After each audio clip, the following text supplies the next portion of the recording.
नमस्कार, हम छी रोहित झा और अहाँ सब देख रहल छी समाचार मिथिला। तो शुरू करै छी आजुक कुछ मुख्य समाचार सब।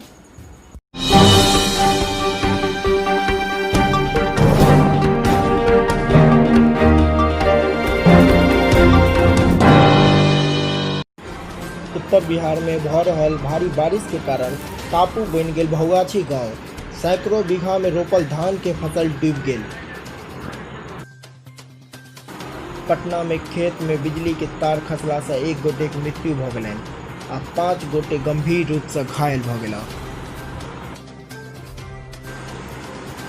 जौनपुर में तालाब में डूबा से 2 गोटे के मृत्यु भ गेल आ 2 गोटे गंभीर रूप से घायल भेला। ई छल आजुक कुछ मुख्य समाचार। आज समाचार विस्तार से। मधुबनी जिला के मधवापुर प्रखंड क्षेत्र के भोगाछी ग्राम के वासी प्रतिवर्ष बाढ़ के मारि सहय पर विवश छथि।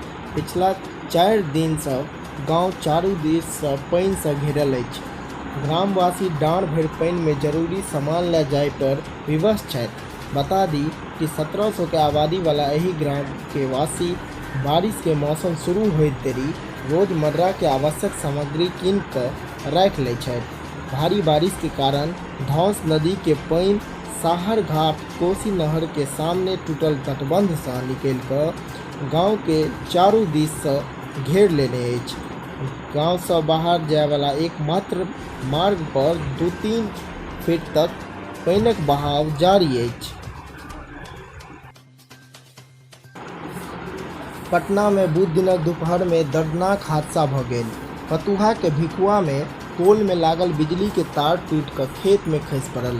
हादसा में खेत में काज करैत 6 गोट किसान तार के चपेट में आबि कऽ झुलसि गेलथि। घटना के बाद सब गोटे के इलाज के लेल नजदीकी फतुहा अस्पताल में भर्ती करायल गेलनि, जाहिठाम 2 गोटे के हालत गंभीर देख कऽ PMCH रेफर कऽ देलनि।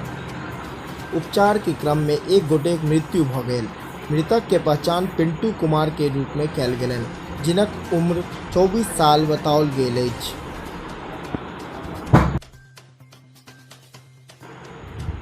जौनपुर के सुजानगंज थाना क्षेत्र के भीलमपुर गांव के निवासी आशीष सिंह और हुनक छोट भाई अजय सिंह लॉकडाउन से पहले परिवार सहित गांव आयल छलथि। आशीष सिंह के पुत्र युवराज व उमंग एवं अजय सिंह के पुत्र कार्तिकेय व सोहन बुध दिनक भोर में करीब 9 बजे गांव के तालाब में नहाय छलथि। अचानक चारू बच्चा डूबऽ लागल और जोर जोर से हल्ला करऽ लागल।